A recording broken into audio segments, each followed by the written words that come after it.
उपेंद्र कुशवाहा को एनडीए से बाहर निकालने के बाद नीतीश कुमार के निशाने पर रामविलास पासवान हैं।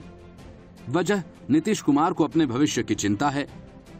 बीजेपी अध्यक्ष जेपी नड्डा बार बार बता रहे हैं कि एनडीए के सभी सहयोगी मिलकर बिहार चुनाव लड़ रहे हैं और ये सब नीतीश कुमार की अगुवाई में चल रहा है। दरअसल ये सीधे सीधे चिराग पासवान के लिए संदेश भी है। चिराग पासवान काफी दिनों से नीतीश कुमार के खिलाफ आक्रामक मुहिम चलाते आ रहे हैं। पासवान की पार्टी एलजेपी भी यूपी में बीएसपी की तरह दलित राजनीति ही करती है। लोकसभा चुनाव जीतने के मामले में भले ही रामविलास पासवान रिकॉर्ड बना चुके हों, लेकिन मायावती की तरह बिहार में कभी मुख्यमंत्री पद को लेकर सीधी टक्कर में खड़े नहीं हो पाए।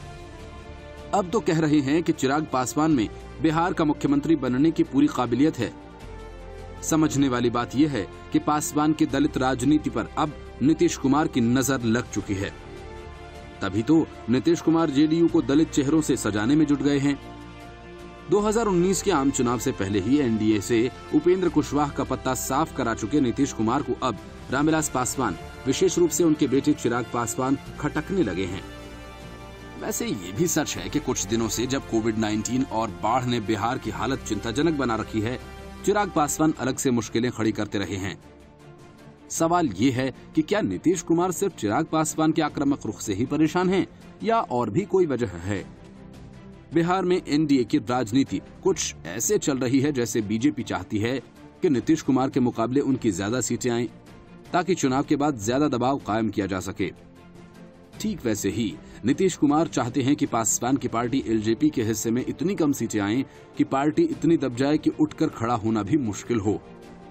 अगर विधानसभा में पासवान की पार्टी ने अच्छा प्रदर्शन नहीं किया तो आने वाले चुनावों में बीजेपी और नीतीश दोनों ही एलजेपी पर कम सीटों के लिए दबाव बना सकते हैं।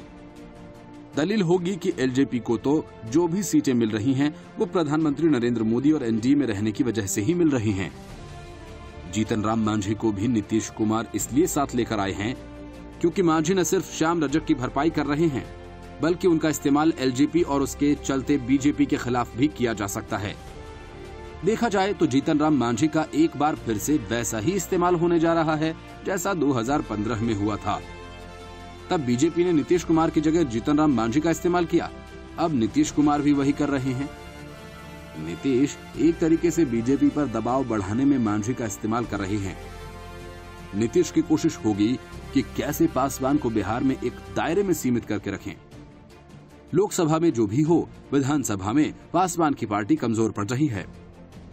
विधानसभा में पासवान की पार्टी विधायक भी दलित समुदाय से नहीं है। चिराग पासवान की सीटों पर दबाव बनाने के साथ साथ कोशिश बिहार में पार्टी को चर्चा में बनाए रखने की भी रही है, जिसमें वो कामयाब जरूर रहे, लेकिन नीतीश की टेढ़ी नजर से नुकसान को कितना कम कर पाएंगे देखना होगा। जीतन राम मांझी विधानसभा की 9 सीटों के साथ साथ अपने लिए एक सीट विधान परिषद में भी चाह रहे हैं, और अगर ऐसा नहीं हो सके तो फिर मांझी को विधानसभा की 12 सीटें चाहिए। 2005 में जब नीतीश कुमार सत्ता में आए तो दलित राजनीति को धीरे धीरे महादलित का लेवर देने लगे। दलित समुदाय की करीब 2 दर्जन जातियों को मिलाकर महादलित बना दिया गया, लेकिन पासवान को उससे बाहर रखा गया था। जब जीतन राम मांझी कुछ दिन के लिए मुख्यमंत्री बने तो मार्च 2015 में पासवान जाति को भी महादलित का दर्जा दे दिया गया, लेकिन बाद में नीतीश कुमार ने कुर्सी पर बैठते ही इसे पलट दिया। नीतीश कुमार की दलील रही कि पासवान लोगों की सामाजिक, आर्थिक और शैक्षणिक स्थिति बाकी दलों से बेहतर है। 2018 में अंबेडकर जयंती के मौके पर नीतीश कुमार ने फिर से पासवानों को दलितों में शामिल किए जाने की घोषणा जरूर कर दी। बिहार में दलित राजनीति का आलम यह है कि पप्पू यादव अब दलित मुख्यमंत्री की मांग करने लगे हैं। बिहार में पप्पू यादव के भी बयान वैसे ही होते हैं जैसे महाराष्ट्र में रामदास अठावले से सुनने को मिलते हैं।